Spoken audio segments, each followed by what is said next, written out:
Hello friends, welcome to my YouTube channel talk with Arya. आज की इस वीडियो में हम लोग ये डिस्कस करेंगे कि वर्ल्ड वाइड जो जो चीज़ें हो रही हैं उसका एक जस्ट हाईलाइट या ग्लिम्स उन मेन टॉपिक्स को कवर अप करेंगे।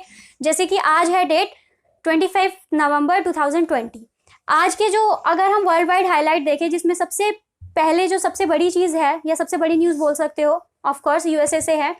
पहली बार आज जो है यूएस की हिस्ट्री में ऐसा पहली बार हुआ है कि वहां की गवर्नमेंट ने फेस्टिवल के टाइम पे ट्रैवल करने के लिए मना कर दिया है, not to travel in holidays. ऐसा क्यों किया है? ऐसा इसलिए किया है क्योंकि वहां की एक बहुत ही फेमस जाना माना प्लेस है जो कि है कैलिफोर्निया, और उसी के अंदर एक सिटी है जिसका कि नाम है लॉस एंजलिस। वहां पर मतलब सेकेंड हाईएस्ट पीक रहा है कोरोना का। जो कोविड का वहां पर जो ग्राफ है वो बढ़ता जा रहा है। तो इस वजह से पहली बार यूएस की हिस्ट्री में वहाँ की गवर्नमेंट ने ऐसा किया है कि वहाँ पर आपको हॉलीडेज में ट्रैवल नहीं करना है। लॉस एंजलिस ने वहाँ पे अपने रेस्टोरेंट्स में डिनर बैन कर दिया है for the first time in the history of US. लेकिन अगर उसी के ऑपोजिट देखा जाए, इतनी सारी न्यूज़ के बाद भी, इतने सारे उसके बाद भी वहाँ की गवर्नमेंट ने, जो यूरोप है, वहाँ यूरोप की कुछ सिटीज़ ने इस चीज़ को फॉलो नहीं किया है। वो इस चीज़ को बहुत ही ज़्यादा लाइटली ले रहे हैं।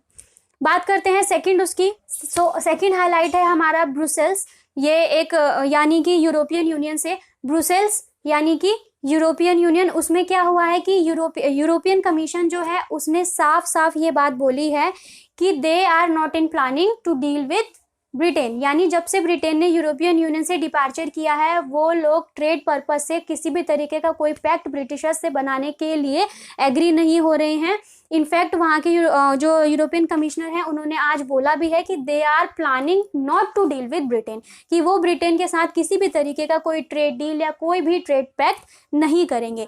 जो कि एक ये वाले जो डेज हैं अभी, ये काफ़ी ज़्यादा क्रूशियल होने वाले हैं यूरोपियन यूनियन के लिए भी और साथ ही साथ ब्रिटेन के लिए भी। थर्ड जो है वो है चाइना से। चाइना हमेशा कंट्रोवर्सीज में रहता है, कंट्रोवर्सी क्रिएट करता है बल्कि। अभी एक जो उसने न्यू कंट्रोवर्सी क्रिएट करी है, वो बोला है कि उसने कोरोना वायरस को डिटेक्ट किया है फ्रोजन फूड आइटम्स में। इसके ऊपर क्या नाम है, कंपनीज को बैन करना शुरू कर दिया है कि जो इंपोर्टेड फूड आइटम्स आ रहे हैं फ्रोजन फॉर्म में, उसमें कोरोना वायरस डिटेक्ट किया गया है, जो कि कहीं से कहीं तक रिलायबल या बहुत ज़्यादा सीरियस नहीं माना गया है। ऐसा क्यों किया गया है? क्योंकि कोरोना वायरस जो है वो कार्डबोर्ड पे भी अलाइव रह सकता है या उस पर रह सकता है, और वो प्लास्टिक बैग्स पे भी रह सकता है। इम्पोर्टेड फ्रोजन आइटम से ही क्या ऐसी प्रॉब्लम अराइज करने की कोशिश करी है। इस तरीके के कंट्रोवर्सी बनाने की कोशिश करी है चाइना ने, जिसकी वजह से एक कंपनी को बैन तक कर दिया है। फोर्थ जो न्यूज़ है वो है जापान से। जापान और चाइना इनका एक कॉमन एक तरीके का ये सी जोन जो है ये शेयर करते हैं। उसमें क्या हुआ है, क्योंकि चाइना बहुत ज़्यादा प्रोवोक करता है हर चीज़ में, हर कंट्री में। इसको हर कंट्री के लैंड में भी घुसना है, सी एरिया में भी घुसना है। ये जापान के सी एरिया में अगर ऑन एन एवरेज देखा जाए तो 306 टाइम घुस चुका है सिर्फ और सिर्फ इस एक साल में। जिसकी वजह से जापान क्या है, कहीं ना कहीं प्रोवोक कोई भी कंट्री होगी। जब अभी चाइना के जो फॉरेन मिनिस्टर जापान विजिट के लिए गए थे, यानी कि आज वेडनेसडे को, ये बात हुई है कि दोनों ने, यानी कि चाइना और जापान दोनों ने मिलकर ये एग्री किया है कि वो किसी भी तरीके के कोई प्रोवोकेटिव मेजर्स नहीं लेंगे इस चीज़ के अगेंस्ट, और इस चीज़ को नॉर्मली बैठ के सॉल्व करेंगे। एंड सॉल्व क्या करना है चाइना के ऊपर है। अगर वो दूसरे के चाइना के सी जोन में एंटर नहीं करेगा तो इस तरीके कोई प्रॉब्लम नहीं आएगी। बट पता नहीं चाइना किस तरीके से सारी चीज़ों को या सारी एरिया को ऑक्यूपाई करना चाहता है या खुद ही कैप्चर करना चाहता है, जो इस तरीके से दूसरों के जोन में, दूसरी कंट्रीज़ के जोन में वो घुसता है और अननेसेसरी का केओस क्रिएट करता है। नेक्स्ट न्यूज़ है हमारे प्यारे भारत से, यानी इंडिया की मिनिस्ट्री ऑफ सिविल एविएशन ने फाइनली ये ट्वीट किया, we are ready to fly our passengers. यानी वो अपने पैसेंजर्स को फ्लाई करने के लिए, उड़ाने के लिए, दूसरी कंट्री में भेजने के लिए रेडी हैं।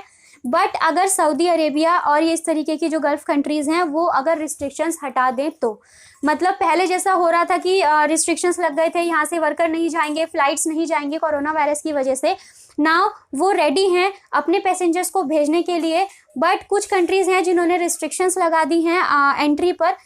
यहाँ के वर्कर्स को जॉब की प्रॉब्लम हो रही है या जो भी है, इसके लिए यहाँ से तो परमिशन मिल गई है। अब अगर दूसरी कंट्री भी परमिशन दे देगी तो यहाँ पे जॉब अपॉर्चुनिटीज़ का कुछ हो जाएगा और अनएम्प्लॉयमेंट का लेवल भी शायद थोड़ा कम हो जाएगा, क्योंकि कोविड की वजह से अनएम्प्लॉयमेंट यहाँ पे बहुत ही ज़्यादा बढ़ गया है। और ये आज के हाईलाइट में मैं एक लास्ट पॉइंट ये वाला डिस्कस करूँगी, जो कि है अजरबैजान की आर्मी वाला। अजरबैजान ने अपनी आर्मी को फाइनली आर्मेनिया के कुछ डिस्ट्रिक्ट में भेज दिया। उस पर कैप्चर करने के लिए। अजरबैजान ने ऐसा इसलिए किया क्योंकि ये साइन हुआ था अजरबैजान, आर्मेनिया और रशिया के बीच में। So finally as per sign, as per deal, उसने अपनी आर्मी को भेज दी है अपने एरियाज को कैप्चर करने के लिए। सो ये आज 25 नवंबर 2020 के कुछ हाइलाइट्स थे वर्ल्ड वाइड जो कि हमने डिस्कस किए।